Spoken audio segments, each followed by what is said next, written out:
ಇನ್ನು ಬೆಲೆ ಏರಿಕೆ ವಿರುದ್ಧ ಬಿಜೆಪಿ ನಾಯಕರು ರಾಜ್ಯದಲ್ಲಿ ಜನಾಕ್ರೋಶದ ರಣಕಹಳಿಯನ್ನ ಮೊಳಗಿಸಿದ್ದಾರೆ. ಕಳ್ಳ ಮತ್ತೊಬ್ಬ ಮಳ್ಳನ ಕೈಗೆ ಆಡಳಿತ ಕೊಟ್ಟಿದ್ದೇವೆ ಅಂತ ಅಶೋಕ್ ಕಿಡಿಕಾರಿದ್ದಾರೆ. ಜನಾಕ್ರೋಶ ಯಾತ್ರೆ ಡಿಕೆ ಮನೆಯಲ್ಲಿ ಫಿಕ್ಸ್ ಆಗಿದೆ ಅಂತ ಯತ್ನಾಳ್ ಬಾಂಬ್ ಸಿಡಿಸಿದ್ದಾರೆ. ಇದೆಲ್ಲವನ್ನ ನೋಡೋಣ ಜನಾಕ್ರೋಶ ನ್ಯೂಸ್ ಟಾಪ್ 9 ನಲ್ಲಿ. ರಾಜ್ಯ ಕಾಂಗ್ರೆಸ್ ಸರ್ಕಾರದ ವಿರುದ್ಧ ಕೇಸರಿ ಕಲಿಗಳು ತೊಡೆತಟ್ಟಿದ್ದಾರೆ. ಕೈ ಸರ್ಕಾರದ ವಿರುದ್ಧ 3 ಬಾಣ ಎಸೆದಿರೋ ಬಿಜೆಪಿ ಸಿಎಂ ತವರಿನಲ್ಲಿ ಜನಾಕ್ರೋಶ ಯಾತ್ರೆಗೆ ಚಾಲನೆ ನೀಡಿದೆ. 4 ಹಂತಗಳಲ್ಲಿ ಬರೋಬ್ಬರಿ 16 ದಿನ ರಾಜ್ಯಾದ್ಯಂತ ಯಾತ್ರೆ ನಡೆಯಲಿದೆ.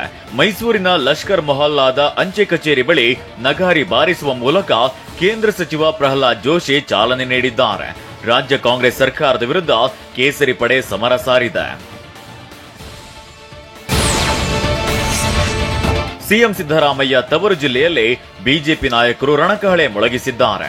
ಜನಾಕ್ರೋಶ ಯಾತ್ರೆಗೆ ಚಾಲನೆ ನೀಡೋದಕ್ಕೂ ಮುನ್ನ ಚಾಮುಂಡಿ ದರ್ಶನ ಪಡೆದ್ರು.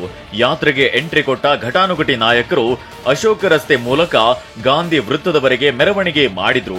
ವಾಹನ ಬಿಟ್ಟು ಪಾದಯಾತ್ರೆಯನ್ನ ನಡೆಸಿದ್ರು. ಗ್ಯಾರಂಟಿ ಹೆಸರಿನಲ್ಲಿ ಲೂಟಿ ಮಾಡ್ತಿದೆ ಅಂತ ಕೇಂದ್ರ ಸಚಿವ ಪ್ರಹ್ಲಾದ್ ಜೋಶಿ ಕಾಂಗ್ರೆಸ್ ವಿರುದ್ಧ ಗುಡುಗಿದ್ದಾರೆ. ಯಾವತ್ತಿಂದ ಈ ಸರ್ಕಾರ ಬಂದಿದೆ, ಗ್ಯಾರಂಟಿ ಹೆಸರಿನಲ್ಲಿ ಜನರನ್ನ ಲೂಟಿ ಮಾಡುವಂತ ಕೆಲಸ ನಡೀತಾ ಇದೆ. ರಿಜಿಸ್ಟ್ರೇಷನ್ ಚಾರ್ಜ್ ಜಾಸ್ತಿ ಆಗಿದೆ, ಪೆಟ್ರೋಲು ಡೀಸೆಲು ಬೆಲೆ ಜಾಸ್ತಿ ಆಗಿದೆ, ಹಾಲಿನ ದರ ಜಾಸ್ತಿ ಆಗಿದೆ, ಆಲ್ಕೋಹಾಲಿನ ದರ ಜಾಸ್ತಿ ಆಗಿದೆ. ಇವತ್ತು ಒಬ್ಬ ಕಳ್ಳ ಮತ್ತೊಬ್ಬ ಮಳ್ಳನ ಕೈಗೆ ಆಡಳಿತ ಕೊಟ್ಟಿದ್ದೇವೆ ಅಂತ ಮೈಸೂರಿನಲ್ಲಿ ವಿರೋಧ ಪಕ್ಷದ ನಾಯಕ ಆರ್ ಅಶೋಕ್ ಕಿಡಿಕಾರಿದ್ದಾರೆ. ಈ ಕಳ್ಳ ಮಳ್ಳರನ್ನ ಬೀದಿಗೆ ಎಳೆಯುವ ಕೆಲಸ ಮಾಡ್ತಿದ್ದೇವೆ, ಬೆಲೆ ಏರಿಕೆ ಮಾಡಿ ಜನರಿಗೆ ಬರೆ ಎಳೆಯುವ ಕೆಲಸ ಮಾಡಿದ್ದಾರೆ ಅಂತ ಸಿಎಂ ಸಿದ್ದರಾಮಯ್ಯ ಡಿಸಿಎಂ ಡಿಕೆ ವಿರುದ್ಧ ಆರ್ ಅಶೋಕ್ ವಾಗ್ದಾಳಿ ನಡೆಸಿದ್ದಾರೆ. ಕರ್ನಾಟಕದಲ್ಲಿರೋದು ಪಾಪಿ ಸರ್ಕಾರ, ಇದು ಪಾಪಿಗಳ ಸರ್ಕಾರ. ಅಲಿಬಾಬಾ ಮತ್ತು 40 ಕಳ್ಳರ ಹಂಗೆ ಹಿಂದೆ ಫೇಮಸ್ ಆಗಿದ್ರು. ಈಗ ಮುಸಲ್ಮಾನರಿಗೆಲ್ಲ ಮೀಸಲಾತಿಗಳು ಎಲ್ಲ ಕೊಟ್ಟು ಒಂಥರ ಟಿಪ್ಪು ಸಂಸ್ಕೃತಿಯನ್ನು ಈ ಸಿದ್ದರಾಮಯ್ಯನವರು ಜಾರಿಗೆ ತರ್ತಾ ಇದ್ದಾರೆ. ರಾಜ್ಯ ಕಾಂಗ್ರೆಸ್ ವಿರುದ್ಧ ಬಿಜೆಪಿಯ ರಾಜ್ಯಾಧ್ಯಕ್ಷ ವಿಜಯೇಂದ್ರ ಗುಡುಗಿದ್ರು. ಸಿದ್ದರಾಮಯ್ಯ ಸಿಎಂ ಆಗಿ ತಮ್ಮ ಸ್ವಕ್ಷೇತ್ರಕ್ಕೂ ಅನುದಾನ ಕೊಟ್ಟಿಲ್ಲ. ಯಡಿಯೂರಪ್ಪ ಅವರು ಸಿಎಂ ಆಗಿದ್ದಾಗ ಸಾವಿರಾರು ಕೋಟಿ ರೂಪಾಯಿ ಅನುದಾನವನ್ನ ಕೊಟ್ಟಿದ್ರು. ಆದ್ರೆ ಬೆಲೆ ಏರಿಕೆ ಮಾಡಿ ಜನರ ಗಾಯದ ಮೇಲೆ ಬರೆ ಎಳೆದಿದ್ದಾರೆ.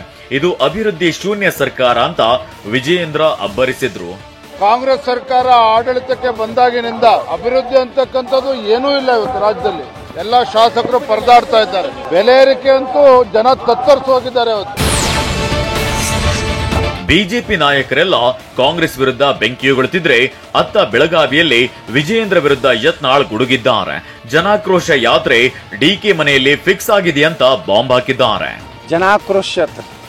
ಜನಾಕ್ರೋಶ ಅಲ್ಲ, ನಿಮ್ಮ ಕುರ್ಚಿ ಆಕ್ರೋಶ ಆಗಿದೆ. ನಿಮ್ಮ ಅಪ್ಪ ಮಕ್ಕಳಿಗೆ ಅವ್ರು ಭೇಟಿಯಾಗಿ ಬರ್ತಾರ್ರಿ. ಅವ್ರು ರಾತ್ರಿ ಡಿ ಕೆ ಶಿವಕುಮಾರ್ ಮನೆಗೆ ಹೋಗಿನೇ ಈಗ ಇವೇನು ಯಾವುದು ಜನಾಕ್ರೋಶ ಏನೈತಲ್ರಿ, ರಾತ್ರಿ ಡಿ ಕೆ ಶಿವಕುಮಾರ್ ಕೂಡ ಹೋಗಿ ಅವ್ರ ಪ್ರಕಾರನೇ ನಕಾಶಿ ಒಳಗೆ ಟೂರ್ ಪ್ರೋಗ್ರಾಮ್ ಫಿಕ್ಸ್ ಮಾಡ್ಕೊಂಡು ಬಂದಿರ್ತಾರೆ. ಬಿಜೆಪಿಯವರು ಪಕ್ಷದ ಸಂಘಟನೆಗಾಗಿ ಪ್ರತಿಭಟನೆ ಮಾಡ್ತಿದ್ದಾರೆ. ಬಿಜೆಪಿ ಹಾಗೂ ಜೆಡಿಎಸ್ ನಡುವೆ ಸಮನ್ವಯ ಇರಬೇಕು ಅಂತ ಮಂಡ್ಯದಲ್ಲಿ ಕೇಂದ್ರ ಸಚಿವ ಎಚ್.ಡಿ. ಕುಮಾರಸ್ವಾಮಿ ಹೇಳಿದ್ದಾರೆ. ನಾವು ಪಕ್ಷ ಸಂಘಟನೆಗಾಗಿ ಹೋರಾಟ ಮಾಡ್ತೇವೆ, ಆದ್ರೆ ಸಮನ್ವಯತೆ ಕೊರತೆ ಆಗದಂತೆ ನೋಡಿಕೊಳ್ಬೇಕಿದೆ ಅಂತ ಹೇಳಿದ್ರು. ಬಿಜೆಪಿ ಜನಾಕ್ರೋಶ ಯಾತ್ರೆಗೆ ಕಾಂಗ್ರೆಸ್ ನಾಯಕರು ತಿರುಗೇಟನ್ನ ಕೊಟ್ಟಿದ್ದಾರೆ. ಬಿಜೆಪಿಯಲ್ಲೇ ಆಕ್ರೋಶ ಇದೆ ಅಂತ ತೆಗೆದಿದ್ದಾರೆ.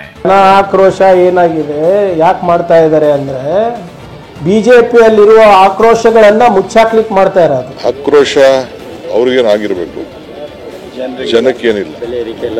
ಅದೆಲ್ಲ ಅವರ ಬೆಲೆ ಏರಿಕೆ ಪ್ರಾರಂಭ ಮಾಡಿ ನಾವು 5 ಗ್ಯಾರಂಟಿಗಳು ತಂದಿದ್ದೇ ಈ ಬೆಲೆ ಏರಿಕೆ ಸಮಾಧಾನ ಮಾಡಲಿಕ್ಕೆ. ಬಿಜೆಪಿ ಜನಾಕ್ರೋಶ ಯಾತ್ರೆಗೆ ಸಿಎಂ ಸಿದ್ದರಾಮಯ್ಯ ಖಡಕ್ ಪಂಚ್ ಕೊಟ್ಟಿದ್ದಾರೆ. ಅವರಂತೆ ಬಿಜೆಪಿ ಮುಕ್ತ ರಾಜ್ಯವಾಗಬೇಕೆಂಬ ಕೆಟ್ಟ ಮನಸ್ಸು ನನಗಿಲ್ಲ. ಅಸಮರ್ಥ ಜನವಿರೋಧಿ ವಿಪಕ್ಷವನ್ನ ನಮ್ಮ ರಾಜ್ಯ ಕಂಡಿಲ್ಲ. ಸ್ವಪಕ್ಷೀಯರೇ ಆರೋಪಿಸುವಂತೆ ಪೇಮೆಂಟ್ ಸೀಟ್ನಲ್ಲಿರುವ ವಿಜಯೇಂದ್ರಗೆ ರಾಜ್ಯ ಸರ್ಕಾರವನ್ನ ಪ್ರಶ್ನಿಸುವ ಯಾವ ನೈತಿಕತೆ ಇದೆ ಅಂತ ಸಿದ್ದರಾಮಯ್ಯ ಟ್ವೀಟ್ ಮಾಡಿ ಆಕ್ರೋಶ ಹೊರಹಾಕಿದ್ದಾರೆ. ಬಿಜೆಪಿ ಜನಾಕ್ರೋಶ ಯಾತ್ರೆ ಮಾಡ್ತಿರೋದು ಮೋದಿ ವಿರುದ್ಧ ಅಂತ ಧಾರವಾಡದಲ್ಲಿ ಸಚಿವ ಸಂತೋಷ್ ಲಾಡ್ ಲೇವಡಿ ಮಾಡಿದ್ದಾರೆ. ಇತ್ತ ಸಂತೋಷ್ ಲಾಡ್ಗೆ ತಮ್ಮ ಕ್ಷೇತ್ರ ಮತ್ತು ಜಿಲ್ಲೆ ಕಾಣುವುದಿಲ್ಲ. ಅಧಿಕಾರಕ್ಕೆ ಬಂದಾಗಿನಿಂದ ₹1 ಅನುದಾನ ಬಂದಿಲ್ಲ ಅಂತ ಧಾರವಾಡದಲ್ಲಿ ಬಿಜೆಪಿ ಶಾಸಕ ಅರವಿಂದ್ ಬೆರ್ಲಾ ಟಾಂಗ್ ಕೊಟ್ಟಿದ್ದಾರೆ. ಆಕ್ರೋಶ ಅವ್ರಿಗೇನಾಗಿರ್ಬೇಕು, ಜನಕ್ಕೇನಿಲ್ಲ. ಅದೆಲ್ಲ ಅವರ ಬೆಲೆ ಏರಿಕೆ ಪ್ರಾರಂಭ ಮಾಡಿ ನಾವು 5 ಗ್ಯಾರಂಟಿಗಳು ತಂದಿದ್ದೆ ಈ ಬೆಲೆ ಏರಿಕೆ ಸಮಾಧಾನ ಮಾಡಲಿಕ್ಕೆ. ಆಕ್ಚುಲಿ ಏನಾಗಿದೆ, ಕನ್ಫ್ಯೂಸ್ ಆಗಿದ್ದಾರೆ. ಮೋದಿ ಸಾಹೇಬ್ ವಿರುದ್ಧ ಮಾಡ್ತಿರೋದು ಬಿಜೆಪಿ ಅವರು ಕನ್ಫ್ಯೂಸ್ ಆಗಿದ್ದಾರೆ. ಇಡೀ ದೇಶದಲ್ಲಿ ಒಟ್ಟಾರೆ ಬೆಲೆ ಏರಿಕೆ ಆಗಿದ್ರೆ ಮೋದಿ ಸಾಹೇಬ್ರೆ ಕಾರಣ. ಅವ್ರ ವಿರುದ್ಧ ಹೋರಾಟ ಮಾಡ್ತಿದ್ರೆ ಅವ್ರ ಹೆಸರು ಹೇಳಕ್ ಬರ್ತಿಲ್ಲ.